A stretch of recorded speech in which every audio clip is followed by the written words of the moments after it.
Guys, welcome back to my channel. I look particularly fancy today.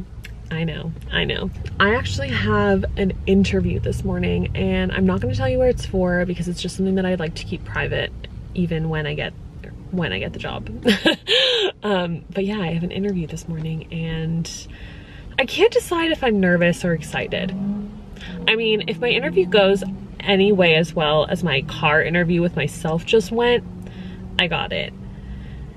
But I tend to like talk too fast when I'm actually in interview situations, so I need to like consciously make an effort to like slow down and think before I speak. So hopefully it will go well. I will let you guys know. I just wanted to document this for myself. So I had the memories, and I also want to talk to you guys about why I'm getting a part-time job, and yeah, hope that it kind of resonates with some of you guys. So yeah, I got home from my interview and I think it went really, really well. I'd be very surprised if I didn't get the job, but it's hard to say because I don't know who else they're talking to. But also, I got a Starbucks on my way home, and this, you can see that, is exactly why I didn't get a Starbucks before my interview. I knew that would happen. But yeah, I'm gonna talk to you guys a little bit more about why I'm getting a job later. But I got a package and I wanted to show it with you, and it's like Erin Condren knows pink is my power color because obviously. Okay, so as usual, you have the tissue paper, you have the little enjoy sticker, which is always like cut really weird.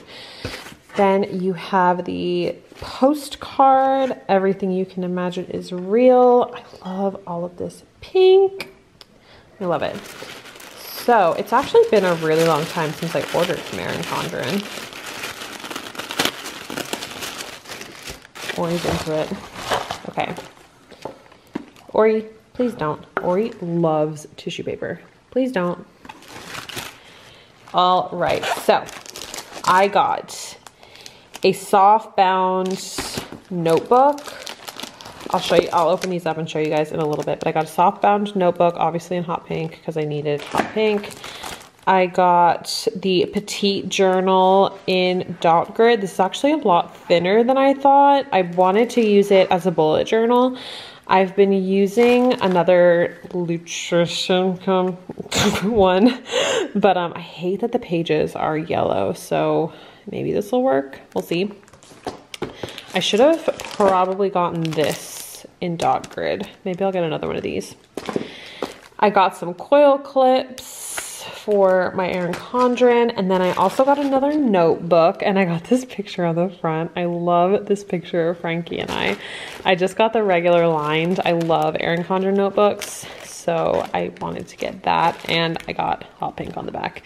I mean, it was probably only natural for them to give me a hot pink box since I got hot pink everything else, but yeah. So this is the bullet journal style notebook. It has page numbers and dot grid, and the pages are white. Love that. And then this is the lined notebook that I want to use for journaling, and it's just regular lined paper, which I also love. I'm also thinking of getting a Harper and Olive bullet journal. I've been using this one.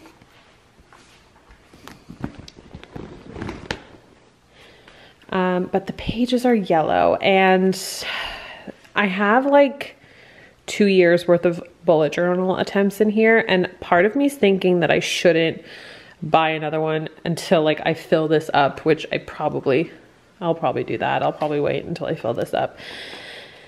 But yeah, I just hate that the pages are yellow. Like, so I put notes pages in, and you can see like they just stand out like sore thumbs because the pages are yellow. But yeah, if you guys haven't ordered from Erin Condren before, I always have a $10 off coupon in the description box of my videos. So just click the link down there. They're really expanding their product range to suit so many different planners, which I absolutely love, especially considering I actually don't know if Erin Condren planners have ever worked for me, like using like the regular like coiled ones like that. I don't think they've actually ever been productive for me, so I'm excited to try like other options. Okay. let's chat. So I haven't mentioned a ton here. I don't even know if I've mentioned at all that I was looking for a part-time job. It's something that we've been thinking about for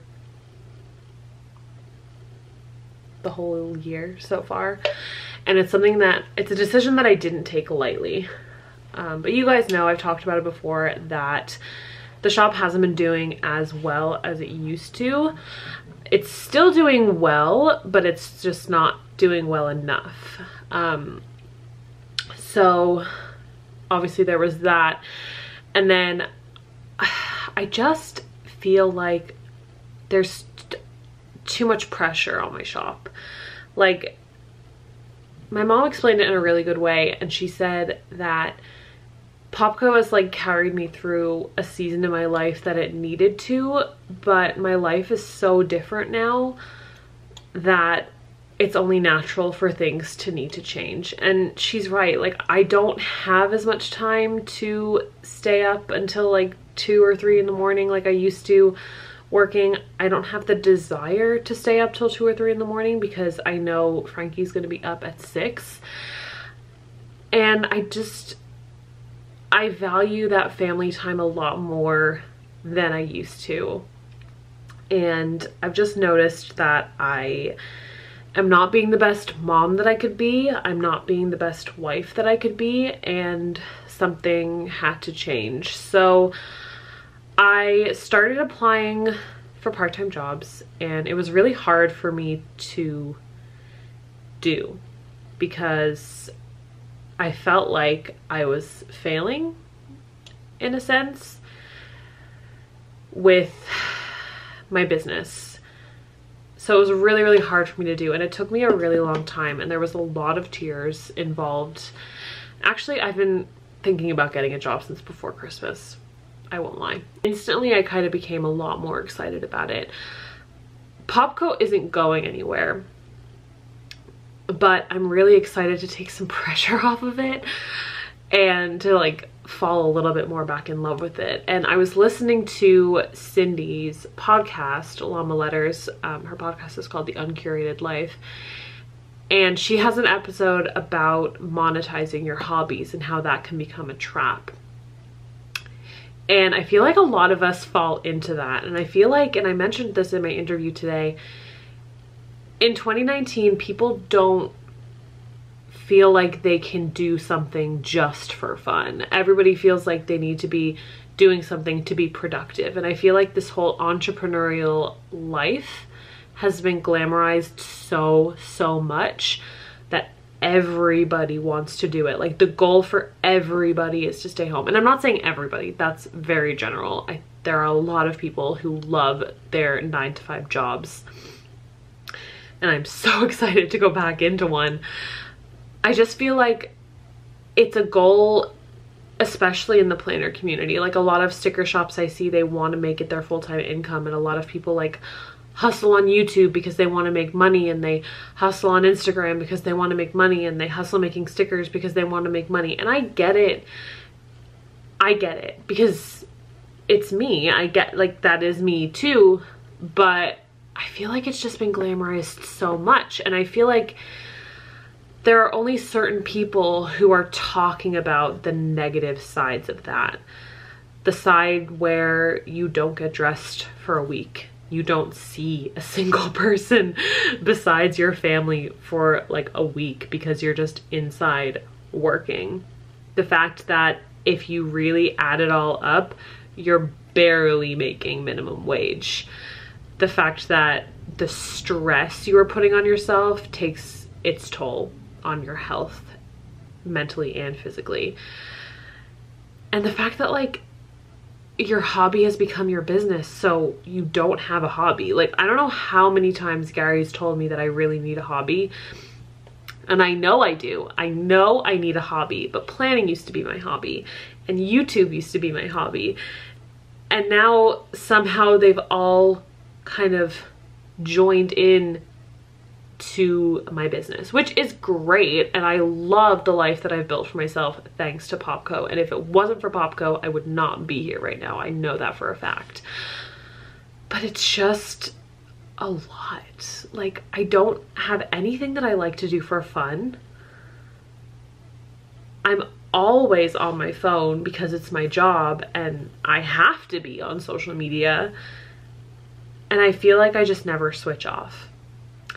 So yeah, it took a long time for me to accept the fact that this is a conscious decision that I'm making.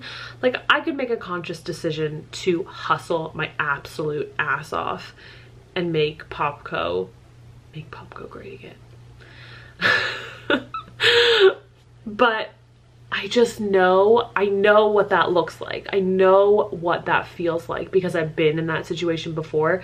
And I just know with the current place I am in my life with Frankie and with us wanting to pay off debt and with us talking about maybe having another baby. Not now. Don't get excited. I just know that it's just not the life that I want for myself. And I think that's okay. I think being able to consciously see that this life that you are building for yourself isn't actually what you want is like really important. I think it's important to take a step back and look at your life not from these like foggy glasses of, oh, I work for myself, it's great, yeah, I can stay in my pajamas all day, but like look at every aspect of it and really think about, is this the life that I want to be living? And I just know that it's not. I know that I want less pressure on POPCO to pay bills. My goal now is to work part-time to pay our bills and then have POPCO on the side so we could pay off debt, save, do fun things. Like in the current situation we're in, like we weren't going to be able to do anything fun this year, and that's just not the life that I want. We've been struggling with money for over a year now. Granted, buying a house and having a baby in the same year is very, very stressful and expensive, but it's just not the life that I want for myself. And that's totally fine if you do want that life, but I just don't. So I'm very, very excited to take some pressure off of POPCO with this new job. And I think this will be so great for me because I feel burnt out way too often and I need that separation from POPCO and from working constantly. So it's going to be a change for sure. This job is only part-time, so it is great that I can do both, but it's still going to be a change because most of the time when I'm not working, I will have Franklin, which is great, but it is going to be difficult. So I don't know if maybe we're going to have to go to ready to ship. I'm thinking that's what we're going to have to do, but we have so many different size options that I don't know if I just want to make certain things ready to ship, like weekly kits ready to ship. And then like notes pages and stuff I won't be ready to ship because they're pretty fast to cut anyway. But yeah, I'm feeling really, really, really good about this. I feel like this is exactly what I need. I feel like it'll give me the space to breathe and be creative again, just for the sake of it, rather than forcing myself to do new releases every single week because I have to make money. And it's interesting, since I started applying for jobs, like the past few weeks, since I've been doing like $2 Tuesday and Thrifty Thursday, I've been having a lot more fun with it. And I think you guys can tell because I feel like just applying has taken a little bit of the weight off my shoulders. You know what I mean? So it's really interesting. But I'd love to know what you think in a comment. Are you like striving towards that work from home life or being a full-time Etsy shop owner? What are your thoughts if you are one? I would love to know. I've talked to a lot of people who have told me that their part-time job is their saving grace when it comes to running an Etsy shop and having a job, because they would just go crazy if it was just Etsy all the time. And I totally get it. I totally get it. It's gonna be weird having a schedule, but also I'm so excited for it. I'm so excited to have like work colleagues, to like meet new people and just really, really excited. And this company that I'm going to be working for, I have a lot of space to grow, which I am so, so happy about, because another thing that I was really stressed about is I didn't know what to do. I knew that I didn't want to just go into any job. I wanted a job that would value me and me as a person and my skills and what I can bring to the table. And I knew I wanted somewhere that I could grow, because I don't think I ever want to be no, I don't want to be a full-time self-employed person ever again. It's just, yeah, it's just a lot. So yeah, let me know what you think in a comment. But that's what's been going on, and I'm sure you guys saw this coming. But like I said, POPCO's not going anywhere. Like, it'll look exactly the same to you guys from the outside. It's just I'm going to be a lot more balanced and sane on the inside, which is important. So yeah, I'm gonna get back to cutting orders. I almost have $2 Tuesday finished. You guys went ham for Hobonichi Kids. This is not even all of them. I still have about a third to cut, but you guys went ham and you guys are amazing. So yeah, I'm gonna get back to work. We're gonna go to the Cheesecake Factory tonight. Pretty excited about it. They have amazing bread and burgers and obviously cheesecake. What more could you want in life? My macros are not happening today, clearly. Ready to go for dinner. Just waiting for mom and dad to come over. I went a little bit more glam on my lips than I usually do, as you can tell. But let me see if I can show you my outfit from the cabinet. So I have this top from, I think it's from Old Navy. This denim jacket's from New Look. I don't need it because it's not cold outside, but hashtag fashion. These jeans are also from Old Navy, and sandals, I have no idea where they're from. But yeah, the only thing I probably would have changed is my hair. Probably would have put some waves in it, but didn't have time. So is life. We're having straight hair. Frankie, are you so happy that mommy got a job? Are you so happy that mommy got a job? You want the camera? Who's that? Who's that?